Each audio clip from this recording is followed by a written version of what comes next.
Comienza en Radio María, el Dios de cada día.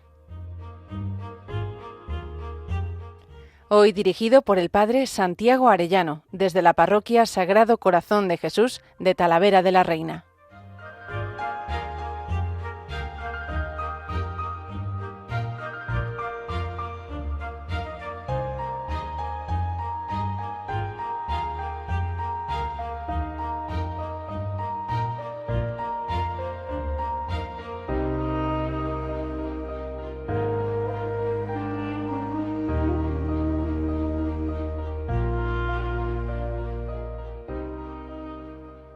Muy queridos oyentes de Radio María, muy queridos amigos todos, qué alegría un lunes más con todos ustedes. ¿Y qué lunes es este? 7 de julio. No me resisto a ponerme hoy el pañuelico rojo, pañuelo sobre un traje blanco, suelen llevar en Pamplona. Yo voy de negro, sacerdote, pero entonces en mis tiempos mozos me vestía de blanco con el pañuelito rojo. ¿Y qué quiere decir esto según el que lo fundó, Fermín de Iruña? ¿Qué quiere decir? Pues la túnica bautismal, el alma blanca, ¿no? Que tenemos que mantener la pureza, que tenemos que mantener el alma sin pecado. Y el pañuelito rojo es el modo como martirizaron a San Fermín. Justo hoy quiero hablar de eso, de la importancia de estudiar y de leer cosas de historia bien fundada. No esto de la memoria histórica, que es una especie de amnesia de todo lo que no les interesa, y empiezan la historia pues cuando les interesa, no en toda la historia y las cosas que han pasado. Por eso quisiera hablar hoy de lo importante que es este verano, que vamos a tener tiempo, ¿no? Pues en vez de perder el tiempo, vamos a leer buenos libros y vamos a leer cosas de historia verdadera, lo que ha pasado realmente, cómo es nuestra historia de la Iglesia, nuestra historia de España, nuestra historia de la devoción y el culto al Sagrado Corazón, que ha salido un libro precioso que me gustaría también comentar. Pero antes que nada, no me resisto, como navarrico que soy y pamplónica que soy, a cantar con todos ustedes. 1 de enero, 2 de febrero, 3 de marzo, 4 de abril, 5 de mayo, 6 de junio, 7 de julio, San Fermín. A Pamplona hemos de ir con una media, a Pamplona hemos de ir con una media y un calcetín. A San Fermín pedimos, por ser nuestro patrón, nos guíe en el encierro, dándonos su bendición. ¡Viva San Fermín! ¡Viva! Fijaros que es hermoso que todavía las fiestas sean en torno a los santos y a los mártires. En Pamplona se celebra este santo obispo que fue el que nos trajo la fe. Sabéis que San Saturnino es el que lo bautizó allí en un pocico que se venera histórico al pie de la parroquia de San Cernin, de San Saturnino, y es precioso ver cómo seguimos recordando todo esto y el atuendo y todo tiene que ver con nuestra fe. Luego hay mucha gente que va allí a la fiesta y no se entera de nada, ¿no? Yo recuerdo siempre una anécdota tenía yo 17 años, iba de punta en blanco con el pañuelito rojo y vino un borracho llorando y tirando de mí diciéndome, por favor, llévame a casa, por favor, llévame a casa. Y tanto me insistió que le dije, bueno, vale, yo te llevo, pero ¿dónde vives? Y empezó a llorar diciendo, no me acuerdo. Bueno, pues para mí es una anécdota histórica que refleja lo que está pasando en nuestra sociedad. No sabemos cuál es nuestra casa. No sabemos de dónde venimos, a dónde vamos, quiénes somos. Nos han querido borrar nuestra identidad. Y nuestra identidad, sin duda, es una identidad profundamente católica. Cuando el Papa Juan Pablo II vino a Madrid, decía, ¿no? Volved a vuestras raíces cristianas, o en Santiago de Compostela también, ¿no? Lo que hizo vuestro pueblo grande, ¿no? Que evangelizó medio mundo, fue la evangelización, fue la fe.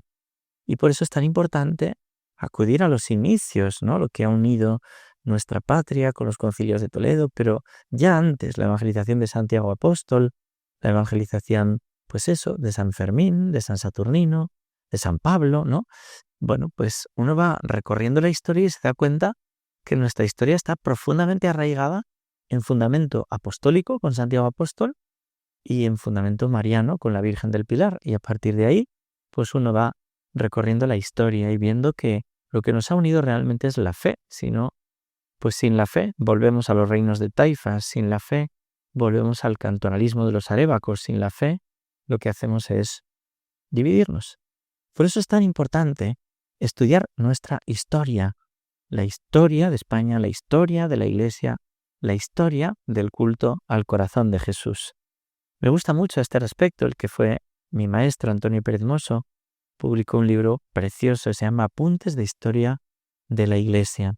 Y en ella, el primer capítulo precisamente habla de esto, la Iglesia, realidad divina y humana, su estudio histórico, y explica la Iglesia, esposa de Cristo, pueblo de Dios, que vive por el Espíritu Santo.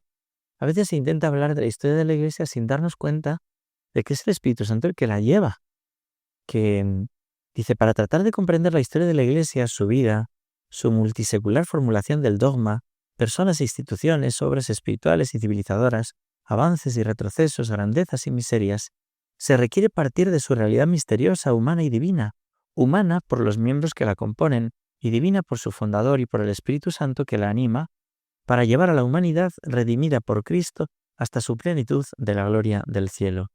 La Iglesia por Cristo instituida en medio del mundo, el pueblo de Dios, por Dios creado al establecer con Él la nueva alianza de pura misericordia sellada con la sangre de Cristo, que nos hace hijos de Dios, y pueblo destinado a anunciar la salvación y hacer partícipe de ella a todas las gentes. Como historia de la Iglesia, uno tiene que considerar preciosamente la acción del Espíritu Santo. Eso no quiere decir que no haya momentos en los que se pierde la libertad y se pierde en ese sentido pues esa vida conforme al Espíritu Santo. Ella está impulsada por el Espíritu Santo, pero acciones santas y pecados se interfieren en la trama del acontecer humano de la Iglesia. Esta, por tanto, no puede ser comprendida como mero hecho cultural o sociológico humano, ni tampoco como puro espíritu del que queden excluidos los pecadores, como tendía a concebir Joaquín de Fiore y los espirituales del siglo XIV. La Iglesia, esposa de Cristo, vive por el amor que el Señor le tiene, pese a los pecados e infidelidades de sus miembros. Él es la cabeza del cuerpo místico al que dirige, sostiene y ha prometido asistir hasta el fin de los tiempos. Bueno, pues esto es así. Y en este sentido, la historia de la Iglesia está conexa con el misterio de Cristo en la cruz. Hay un punto del catecismo que habla de eso. La historia tiene que pasar la prueba de su Señor, que será como de muerte a vida. Nosotros sabemos que el poder del infierno no prevalecerá sobre ella, pero tocan momentos de persecución, tocan momentos de calvario, de pasarlo verdaderamente mal. Y luego viene, por supuesto, la resurrección, pero es este empeño precioso de que todo tenga a Cristo por cabeza. Fijaros que dice este historiador Jedin, dice, en su conjunto, la historia de la Iglesia solo puede ser comprendida dentro de la historia sagrada.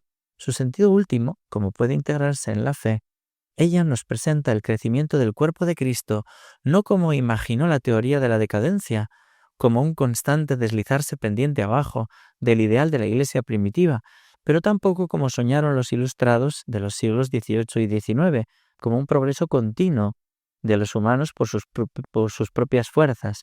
La Iglesia pasa por enfermedades y sufre retrocesos e impulsiones sin menoscabo de su santidad esencial.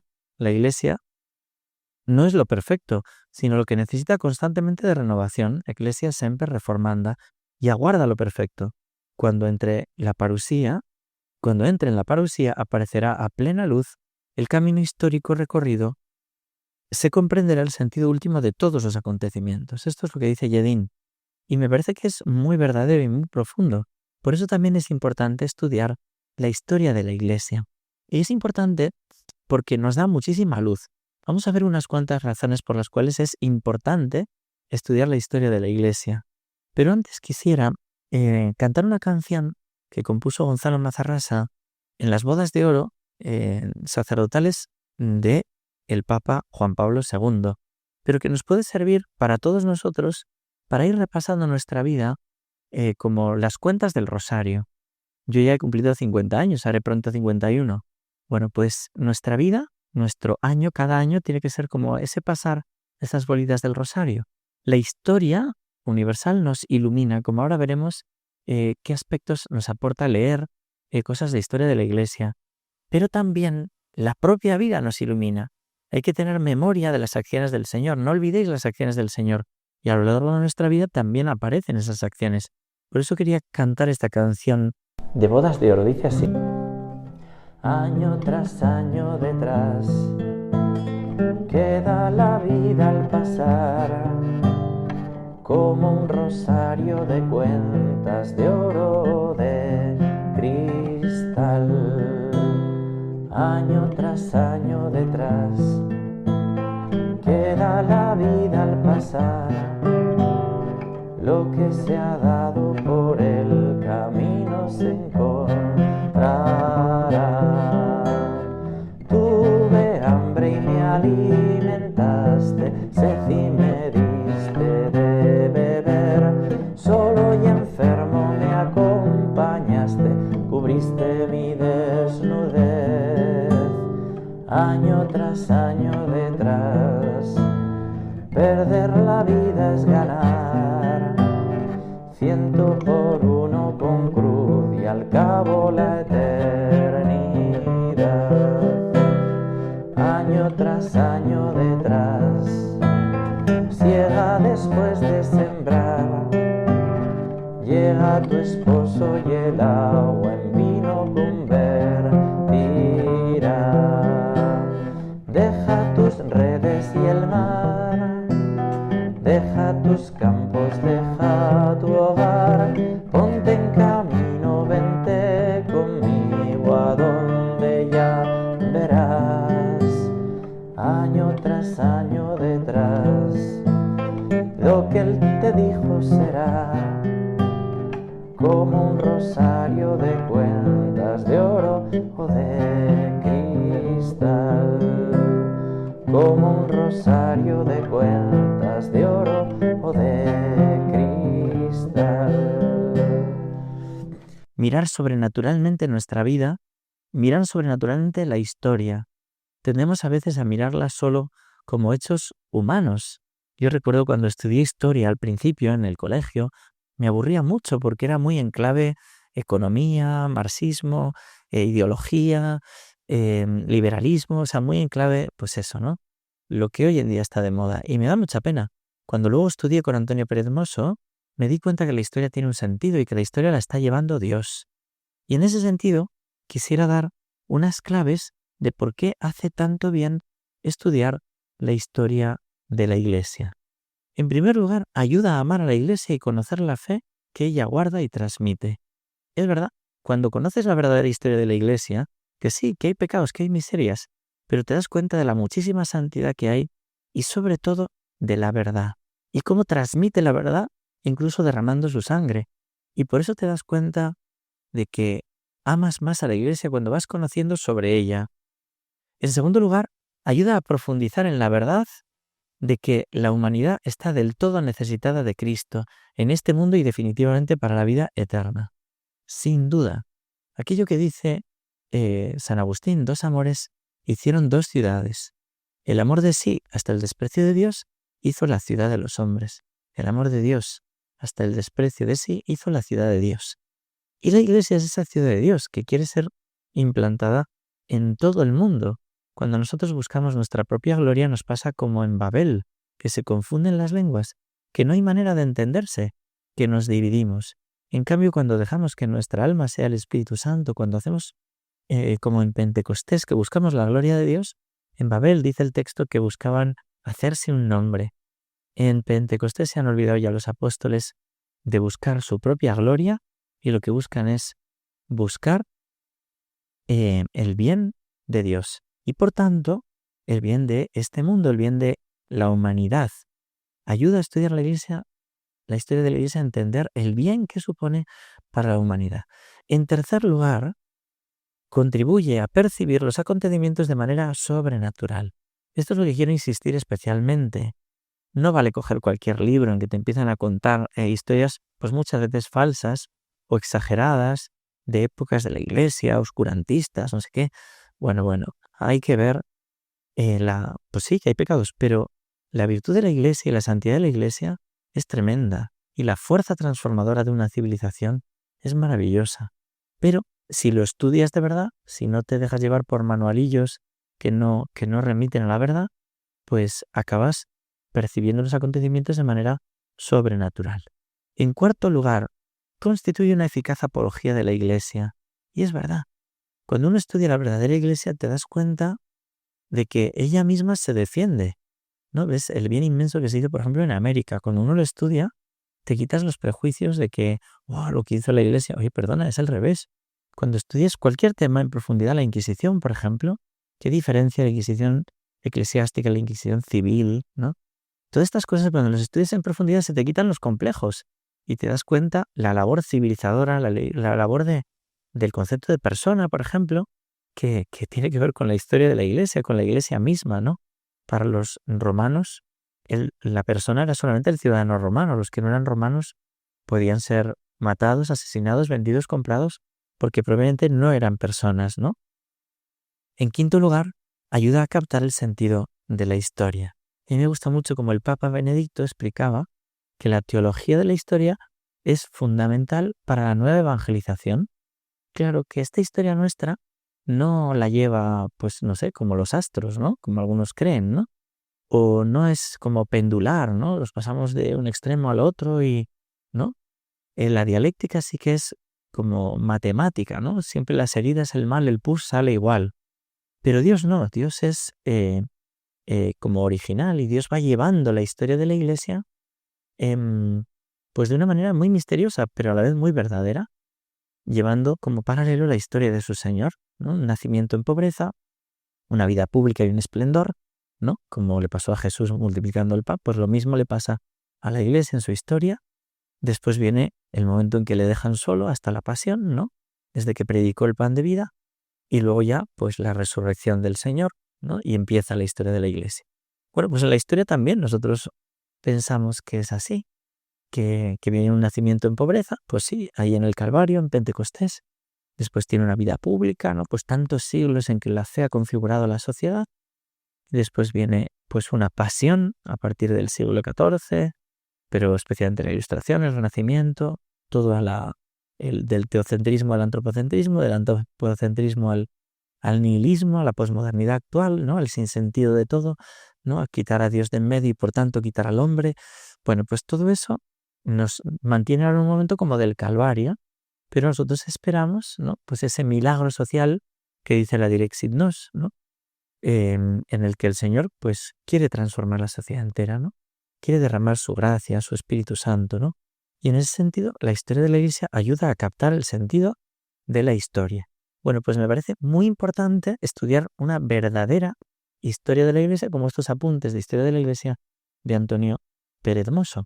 Y también no me resisto a hablar de la historia de la espiritualidad del corazón de Cristo, que ha salido pues publicado con los autores Pablo Cervera y Javier Puello Velasco, que me parece un auténtico tesoro y os aconsejo muchísimo leerlo, ¿no? ¿Cómo ha sido esa revelación progresiva del misterio del corazón de Jesús, ¿no?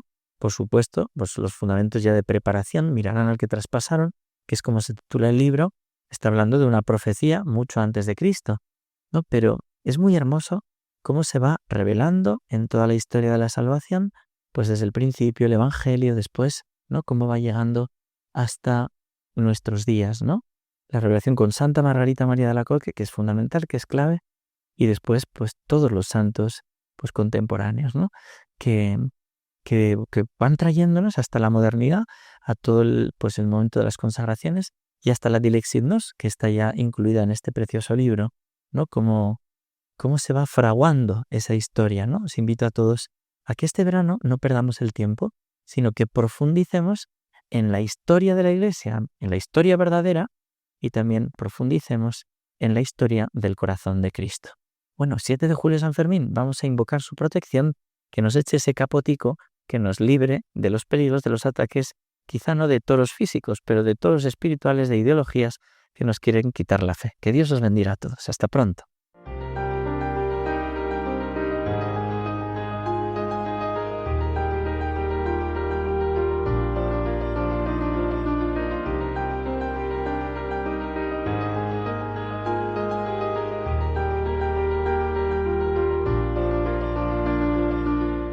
Finaliza en Radio María, El Dios de cada día.